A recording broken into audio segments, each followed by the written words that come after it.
Mr. Speaker, I have covered in some detail the scope of the agreements under the expanded framework to help members of this House better understand how the conclusion of this set of agreements is a significant milestone for Singapore-Indonesia relations and is beneficial to both countries. We have had negotiations on these issues since the 1990s. Singapore has always approached these discussions with our close neighbour Indonesia with sincerity and in the spirit of cooperation. We strive to reach a balance of benefits taking into account each other's rights and interests.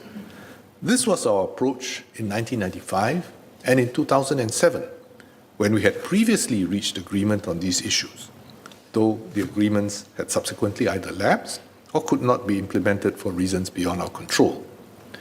We have maintained the same spirit and approach through the years. The negotiations to arrive at this set of agreements under the expanded framework involved many rounds of negotiations since 2019, made even more challenging by the fact that most of the negotiations were carried out during the COVID period. Our negotiators spent many weeks in quarantine as a result of that, and we had many Zoom meetings apart from that. We were able to reach agreement between PM Lee and President Jokowi because both had a strong desire to resolve these issues decisively and amicably based on the framework they endorsed. This set of agreements represents a win-win outcome. They are balanced, mutually beneficial, and durable agreements for the long haul. They will provide a strong foundation to further strengthen our bilateral relations. Both sides are currently going through their respective domestic processes to ratify these agreements. Both PM Lee and President Jokowi have expressed the desire to ratify and bring these agreements into force simultaneously soon.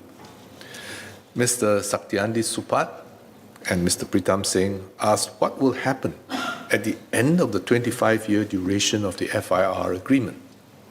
I should first say that the duration of the FIR agreement, 25 years, will provide a durable and firm basis for cooperation in this important area for a generation or more.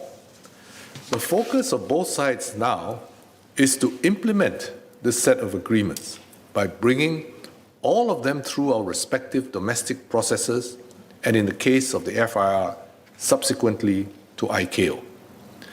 This agreement shall remain in force for 25 years and shall be extended by mutual consent if both countries find it beneficial to do so. Singapore and Indonesia recognize that we will always be neighbours and that we should continue to work together as partners. This agreement and the principles underlying it provide a good basis for future cooperation, where each side brings something to the table and we work together to create a larger outcome where the whole is bigger than the sum of all its parts.